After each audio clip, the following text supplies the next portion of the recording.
कहां से आया ये बिल? कहां से आया? नागपुर से। ये बिल आज इस संविधान के इस जो मूल जो ढांचा है उस पर आक्रमण है। इस सरकार का इस बिल के द्वारा 4 इनके मूल उद्देश्य हैं कि संविधान को कमजोर करना, भ्रम फैलाना, to divide the Indian society, और चौथा इनका उद्देश्य है to disenfranchise the minority communities. Double engine की सरकार ने लोगों को रास्ते पे ईद का नमाज भी पढ़ने नहीं दिया। मैं तो बस इतना ही पूछना चाहूंगा कि ये bill ministry of minority affairs ने बनाया या किसी और दूसरे विभाग ने बनाया? के वक्त के संशोधन में भी मेरा एक ही मार्गदर्शक है, वो है भारत का संविधान। भारत का संविधान जो कहता है कि हमारा भारत में हर व्यक्ति को सामाजिक, आर्थिक और राजनीतिक न्याय, विचार, अभिव्यक्ति, विश्वास, धर्म और उपासना की स्वतंत्रता, और साथ साथ में यह कहता है कि व्यक्ति की गरिमा और राष्ट्र की अखंडता सुनिश्चित करने वाली बंधुता।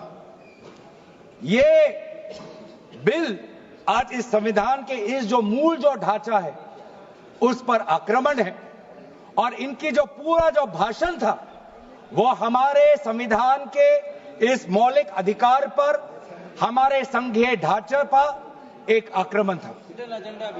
आज इस सरकार का इस बिल के द्वारा 4 इनके मूल उद्देश्य। पहला मूल उद्देश्य है कि संविधान को कमजोर करना, टू डाइल्यूट द कॉन्स्टिट्यूशन। इनका दूसरा उद्देश्य है भ्रम फैलाना, to defame the minority communities of India.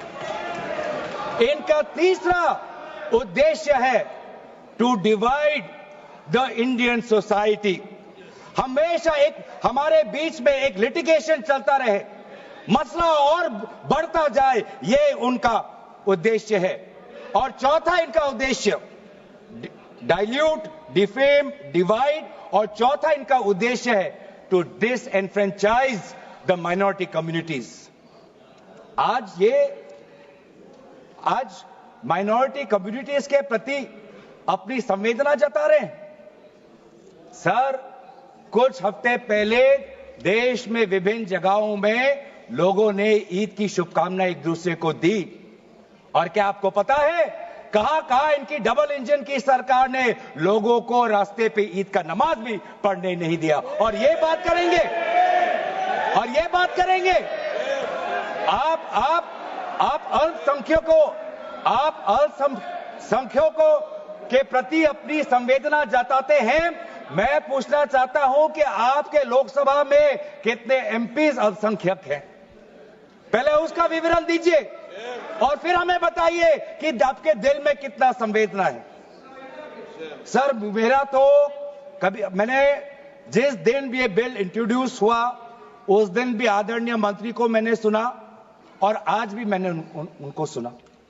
जिस दिन उन्होंने इंट्रोड्यूस किया उस दिन भी अगर आप उनका स्टेटमेंट पढ़े तो उन्होंने कहा कि इसको बिल लाने से पहले बहुत विस्तार रूप से इस बिल की लाने के लिए चर्चा हुई थी। सर, पूरा का पूरा मिसलीडिंग। 2023 में सर सरकार 24 में आई, ये खुद 24 के बीच में इन्होंने अपना बिल लाया। 23 सन के वर्ष में 4 बार माइनॉरिटी अफेयर्स कमेटी की बैठक हुई। मुंबई में हुई 13 जुलाई, दिल्ली में हुई 21 जुलाई को, लखनऊ में हुआ 24 जुलाई को, दिल्ली में 2 बार हुआ, 20 सितंबर और 7 नवंबर को।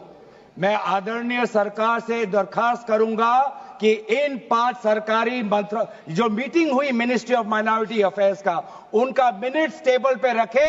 एक भी मीटिंग में नया वक्फ अमेंडमेंट बिल चाहिए उसका जिक्र भी नहीं हुआ था। जिक्र भी नहीं हुआ। इनके मिनट्स हमारे पास, हमने देखे।